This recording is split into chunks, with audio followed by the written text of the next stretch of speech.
नमस्कार, आप देख रहे हैं डिबेट लाइव। मैं हूं आपके साथ अनुराग दीक्षित। इस सवाल के साथ कि क्या हमास एक आतंकी संगठन को सपोर्ट सिर्फ इसलिए किया जा सकता है कि देश में सियासी तौर पर कुछ फायदा मिल जाए।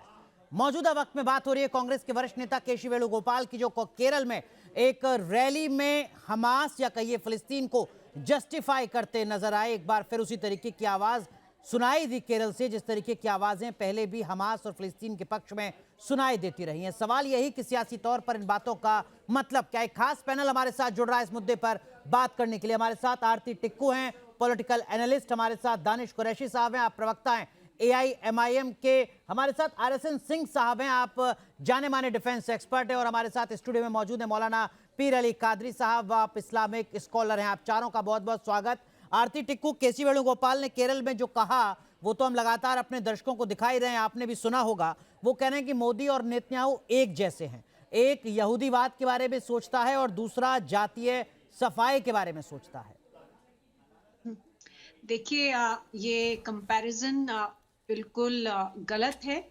प्राइम मिनिस्टर मोदी और नेतन्याहू का कोई कंपैरिजन नहीं है, क्योंकि नेतन्याहू एक अलग स्टेट, एक जूइश स्टेट के को चलाते हैं। प्राइम मिनिस्टर मोदी जो है एक डिवर्स कंट्री, जहां पे इतने सारे कम्युनिटीज है, इतने सारे रिलीजन्स है, इतनी सारी एथनिसिटीज, लैंग्वेजेस है, और ये वो देश है जहां की संस्कृति बिल्कुल ही अलग है इजराइल की संस्कृति से। तो ये कंपैरिजन, मुझे लगता है ये बचकानी कंपैरिजन्स है, और इसके पीछे एक ही मकसद है कि मुसलमानों को मोबिलाइज किया जाए हिंदुओं के खिलाफ।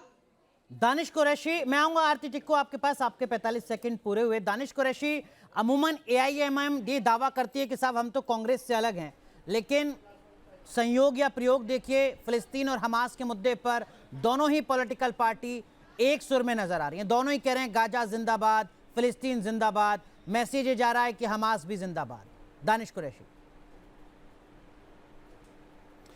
देखिए मेरी बात सुनिए। सबसे पहले तो आप कांग्रेस और बीजेपी को अलग कर दीजिए। MIM पूरा एक धड़ा अलग है, और MIM की जो पूरी पॉलिसी है, उस पॉलिसी के मातहत हम जो काम करने का हमारा जो तरीका है, हमारे लिए प्रायोरिटी वो लोग हैं जिनका पॉलिटिकल डिस्क्रिमिनेशन होता रहा है, जिसमें सबसे पहले नंबर पर मुसलमान इसलिए आता है क्योंकि सबसे ज़्यादा पॉलिटिकल डिस्क्रिमिनेशन उनके साथ हो रहा है। उसके बाद अगर बात की जाए तो दलितों की, आदिवासियों की, पिछड़ों की, इन तमाम लोगों के लिए अपने लेवल पे हम लोग प्रयत्न करते ही रहते हैं, इसमें कोई दो राय नहीं है। कांग्रेस की बात अगर की जाए, भारतीय जनता पार्टी का तो स्टैंड बिल्कुल आपके सामने है, लेकिन कांग्रेस की अगर बात की जाए तो कांग्रेस हमेशा नरोवा कुंजरोवा की स्थिति में रहती है, कभी इधर कभी उधर, कभी कहां कभी कहां, हमेशा वो अपने स्टैंड बदलते रहे हैं। RSN सिंह साहब, इस वक्त जो इजराइल के खिलाफ पूरी दुनिया में है वो तुर्की है, ईरान है, लेबनान है, यमन है, लीबिया है, सीरिया जैसे इस्लामिक देश हैं, हूती, हिजबुल्ला, इस्लामिक जिहाद जैसे आतंकी संगठन हैं। और कांग्रेस के कुछ नेता और AIMIM के प्रवक्ता जो इस वक्त यहां पर बैठे हुए हैं, उनके बयान भी कुछ इसी तरीके के साथ नजर आते हैं। ये संयोग है, प्रयोग है, क्या है RSN सिंह साहब?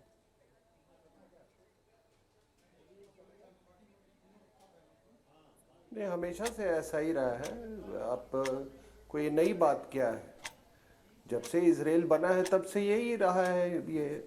और लोग आप कहें कि समानता नहीं है, लेकिन एक बहुत बड़ी समानता ये है कि उसी दौरान इजराइल भी मज़हब के नाम पे एक स्टेट बनाया गया, और उसी दौरान पाकिस्तान को भी एक मज़हब के नाम पर ही बनाया गया।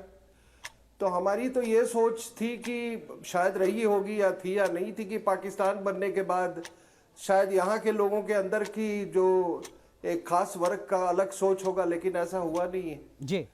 तो इसीलिए मैं हमेशा कहता हूँ कि Pakistan is not a country, it is an idea. वो आइडिया पाकिस्तान से कहीं ज्यादा स्ट्रॉन्ग इंडिया के कादरी साहब, ये जो फिलिस्तीन की फिक्र की जा रही है अलग अलग पॉलिटिकल जमातों के द्वारा हिंदुस्तान में, ये सब कुछ वोट के लिए हो रहा है, तुष्टीकरण के लिए हो रहा है? देखिए सर, पहली बात तो यह है कि फ़लस्तीन की फ़िक्र आज नहीं की जा रही है। फ़लस्तीन की फ़िक्र जो है हमारे पास हिंदुस्तान में पहले से की गई है, क्योंकि वो मजलूम लोग हैं। हम ख़तई तौर पर हमास की तायद नहीं करते हैं, क्योंकि हमास की जो हरकत है हम उससे मुत्तफिक नहीं हैं।